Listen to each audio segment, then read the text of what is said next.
going to walk through a scenario that is, frankly, chillingly plausible. We're going to explore how a long simmering conflict, one that's been fought in the shadows for years, could suddenly burst into an all-out regional war. This is the anatomy of an escalation, and we're breaking it down step by step.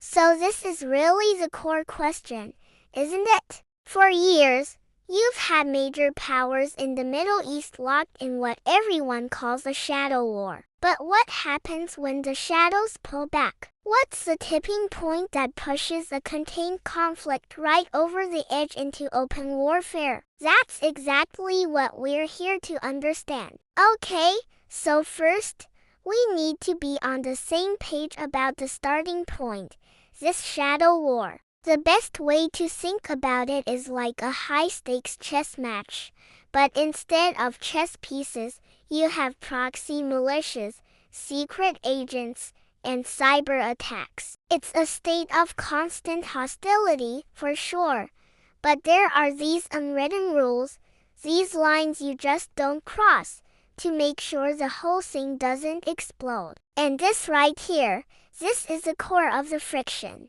You've got two sides whose strategic goals just cannot coexist. One side is laser-focused on preventing the other from getting a nuclear weapon and on weakening its network of proxies. Meanwhile, the other's whole goal is to be the dominant power in the region, using those exact same proxies to project its power and challenge its adversary. These two agendas are on a collision course, which creates this permanent state of tension. Every fire has to start with a spark. And in this scenario, those unwritten rules that kept the shadow war from boiling over, well, they're about to be shattered. This is a moment where absolutely everything changes. So the spark isn't some minor incident. No, it's a series of bold, massive airstrikes that hit sensitive infrastructure.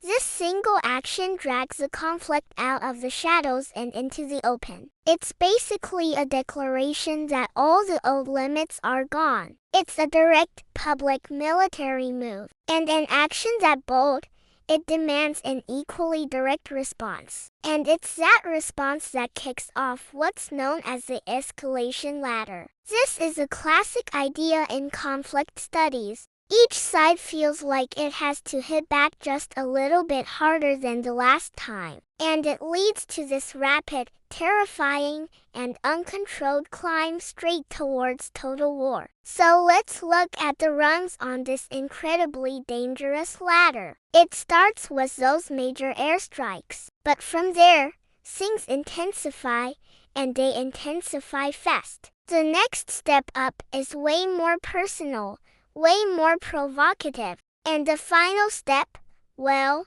that crosses a line that pretty much everyone considered unthinkable. Now, this counter move is critical. Instead of just another military strike for military strike, the response is a huge step up the ladder, targeted assassinations. By taking out high-ranking military leaders, you make the conflict deeply personal, and the stakes just go through the roof. This quote just says it all, doesn't it? It shows you the mindset perfectly. A statement like that signals that this isn't just another move in the game. The assassinations are seen as a fundamental attack that requires a massive, game-changing response. The promise isn't just to get even. It's to change the entire board. And here it is, that monumental response. The other side crosses the biggest red line of all by targeting its adversary's most sensitive sites,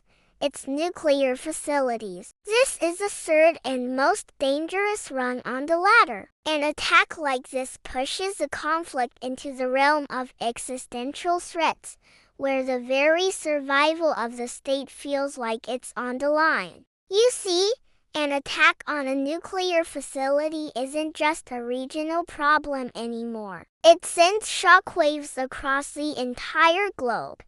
and it basically forces the hand of the world's superpower. At this point, the United States simply cannot stay on the sidelines. So why does America get involved? Well, it's not just one reason. It's a perfect storm. The chaos is a direct threat to the global oil supply. You've got U.S. troops stationed in the region who are now in the line of fire. There's a terrifying risk of nuclear materials getting out, which is a nightmare for the entire planet. And then you have defense treaties. Any one of these is serious. All of them together, they make U.S. intervention almost inevitable. And with the entry of the United States, the conflict hits its final, devastating stage. What was a conflict between two nations now explodes,